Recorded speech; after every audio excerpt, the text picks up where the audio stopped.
Hey everyone, welcome back to our channel Dhru's Lab. On today's video, we'll be discussing the prerequisites for our series.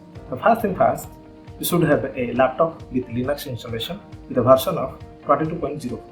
The second one, you should have a knowledge of basic Linux commands, file management, and installation and managing of software packages.